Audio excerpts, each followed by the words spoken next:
Huh. Yeah.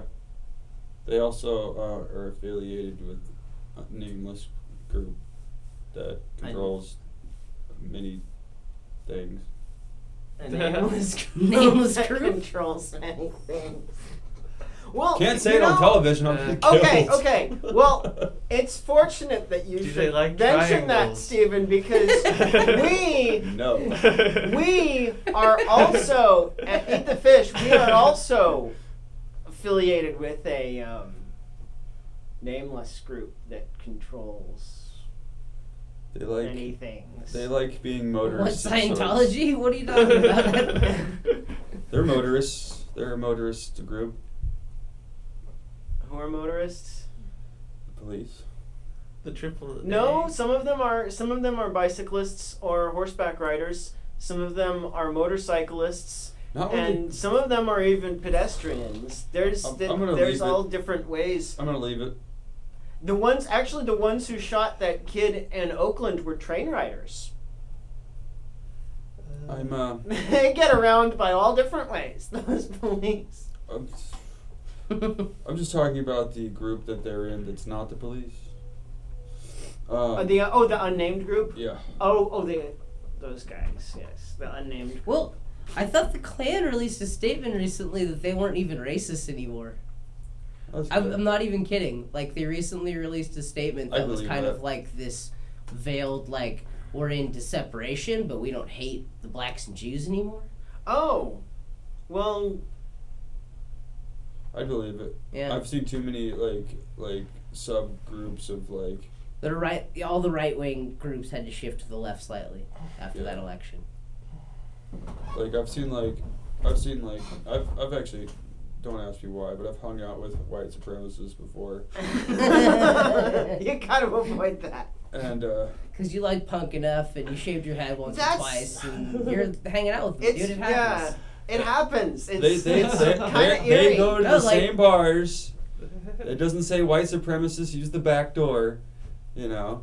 So They don't have a separate drinking fountain. but I've seen them, and I've seen like Native American ones. I've seen like ones who have like Filipino girlfriends, and I'm like, what is this, you know? And they're like, oh, we feel like, you know, we're proud to be white, but they're not like always racist anymore. They're just like super, you know, egotistical about their race in general. No, I remember hanging out with Jason back in the day when he was still a punk rocker and had the large mohawk, and how every time we went into anywhere, it felt like we would run into like some skinhead that'd be like, dude, we're having this sick party. And then we'd be like, oh yeah, you're a skinhead. We're not going to that. Yeah.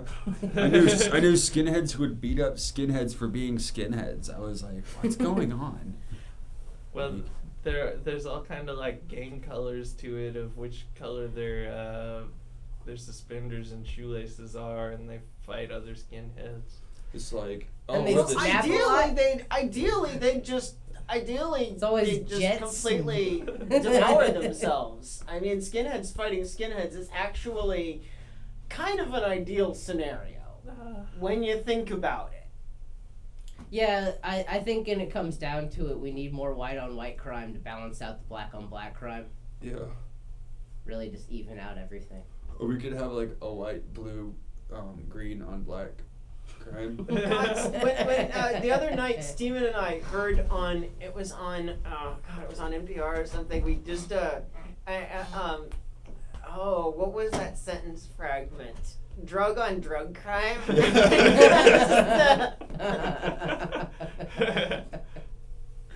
It's like, what? I was just busted up. I was like, I can't handle this. I was listening to NPR, they were just saying all this stuff. I was just like, is this English? Yeah, sometimes you get that from them. Like, I always wonder, like, how many people are using, like, fancy words that are bullcrap. You mean making up words? Yeah. There's nothing wrong with making up words. Shakespeare did it all Yeah. the time. Maybe you should make up your own words, and then you won't, and then the other people making up words won't upset you. I think I just kind of, I I always grew up with having like a large vocabulary and being complimented on having a large vocabulary, and then I just kind of got older and more cynical about it and been like, why the fuck is anyone impressed by having a large vocabulary? And then I like read Hemingway in high school and was like, this guy's a badass. Fuck vocabulary, dude. It's all simple and I can get through this book right the fuck away. And ever since then, I've progressively gotten a little more into verbosity, but at my core, I just kind of don't like it. It's just... See, I don't even know if verbosity is a word. It's just, showing off to me. It's like, I don't mind it if it seems natural. I certainly hate it when writers seem to have every character have this amazing, amazing vocabulary, and it's all the same vocabulary, and oh my god, wow, the way they talk, it's so amazing when it's all like the same. And that's I don't understand. I don't understand the appeal of Hemingway. I never got that. Yeah. Which one did you read? The Old Man and the Sea, which I kind of liked, even though it was I was really, less it was into really that one. sad. And then The Sun Also Rises, which was like, That was the one I liked. wow, you guys sure are manly drunken tourists. Like, that was the whole book, is we're Yeah. manly drunken tourists. But Michael, he's a That's- manly, drunken tourist who came back from the war impotent. Like, that kind of sold me on the weird manliness of it. Like, it was such a contradiction of manliness because it was like this overcompensating manliness due to his own impotency from coming back from the war. I don't know. The Sun Also Rises. Holy crap! I forgot about that part. Yeah, was that a part in the book? Because I don't remember that. Yeah, that was a big part. Oh to it. wow! I maybe just Maybe you gave up intentionally before the end. No, I read the whole book. Maybe I somehow intentionally forgot that, because that is something that I would have. Oh wow! That really just changes everything. Hemingway's Oh my good. God. And I think I was always less into that book's story, but it just really turned me on with his writing style and simplicity, more or less. What about the Hills Like White Elephants? That's the one I know. Oh, I don't know that one. I haven't read Is that so good? many books. Yeah, it was a short story. Man. They're drinking absinthe in a train station, and it tastes like licorice. Everything tastes like licorice that's forbidden. Something like that. It sounds like something someone drinking absinthe would say. Everything tastes like licorice. The schnozberries taste like licorice.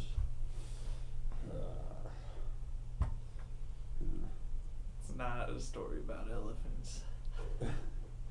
I can't promise that if I ever encountered flavored wallpaper, I would feel safe about licking it. I think I'd feel safer about eating out of the trash. I don't think I'd feel very safe in a world that had flavored wallpaper. Quite frankly, I realize that I'm only human, you know. I mean, Flavored wallpaper. Oh yeah, they had that in the Willy Wonka movie. Yeah, my biggest fear of the Willy Wonka movie is that hallway where it Gets was smaller? the false perspective. Yeah. That's just so. Oh. you know, I do know though that That's something I've had nightmares like. and after the extreme extreme conditions that they were in after the Versailles Peace Treaty, I know that in pre-war Germany, or post-one war, interwar Germany, they were they had of course, you all heard the story probably of the wheelbarrows full of money because of the extreme inflation, but also that I've heard people were eating wallpaper because the glue on the wallpaper. And I guess what I'm getting at is maybe if there had been flavored wallpaper, people would have been a little bit happier and that much less likely to follow a nut who'd flunked out of art school, and the world would be a much better place for it if there had been flavored wallpaper. I'm just throwing that out there. So you're saying that glue led to World War II? Not Get just the mind control unflavored chemicals glue. in No, glue. if the glue was tastier, then maybe They would the have been population wouldn't happier. have been so desperate. Yeah. Okay. Yeah. Yeah. So maybe that's part of the social safety net, is making sure our infrastructure is built with, you Yeah, know. delicious. Delicious With glue. starvation We should in actually kind of mind. think about like, digitally. yeah, no, like the whole house should be more like gingerbread, just in case, you know. On Willy Wonka, they had the We should chocolate always have candy towers. insulation, just so when you need it, you could break into a wall and eat. Well, That would I thought actually be that's a really what our, good idea. I thought that's what the pink stuff in the wall is. Oh, Hans, Oh my god. this is so delicious. We do not The think cotton candy. Well, Oh my god, talk about razor blades and candy apples. That's a whole new level of fucked up for like Halloween candy. Oh my Fiberglass. god. Oh my god, that's disturbing, Josh. You sick fuck. What's wrong with you, Josh? Glue-filled pastries. Man. Oh my god.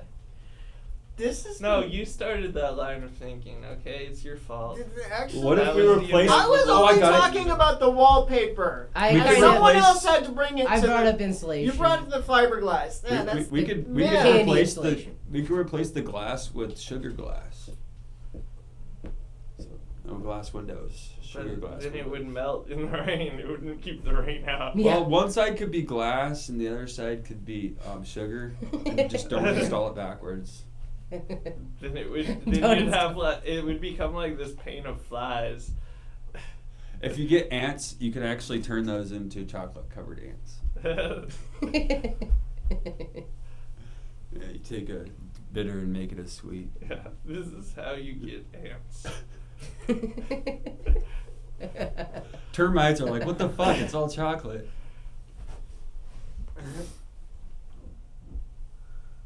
Can't. Yeah, chocolate might be termite proof. Yeah. Yeah. I think Willy Wonka also expressed how that was a bad idea, though. Yeah, the thing is, like, termites can't eat chocolate, but there's a lot of things that can't eat wood. There's like termites are like the exception, you know, when it comes to things that can't eat wood, whereas things that can eat chocolate, like, okay, maybe not termites and not dogs, and anyone else can't eat chocolate. Well, dogs will eat chocolate though. Well, yeah, and yeah. then they'll Children die. can't eat honey. Yeah, which wouldn't make me feel a whole lot better if, like, my house got broken into and then, it really died. I'm pretty sure rats like it.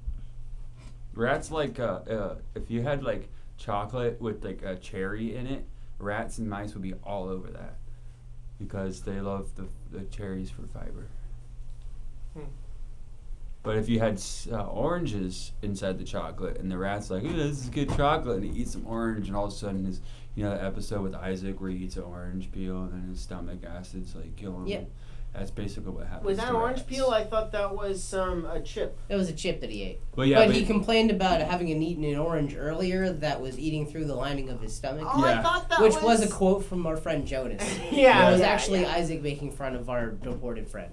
I read it more I remember as he Steven died told of me that trauma story, than too. eating anything. He just died of like Over hypochondria. overacting, yeah. Yeah. Well, see, the way I interpret it was that he had a really weak stomach already, and he had eaten the oranges, and it was eating through the walls, but nobody believed him. In And a then- lot of ways, that's just predicting Isaac's eventual demise. Yeah, so then, he has this weak stomach, you know, and maybe it does eat through him. Maybe it had mold in it. I don't know, but you know, and then the other guy didn't. The other guy did not eat the orange, you know, so he didn't die. Okay, it was just a combination of chips and oranges. That was The sharp to- chips and the acidic oranges, Yeah. and then you dead. I actually It was never a gave that two-part sketch poison. that much thought at all. I always as far as sketches, I always just kind of overlooked that one. It was like, oh, here's the Sean and Isaac sketch. It's one Sean wrote, so it's kind of probably not exactly deep as much as it's like one of those napkin stoned ideas. It was just a good one. It's more one of those classic ones where it's just a combination of shit we actually heard, you know? Yeah.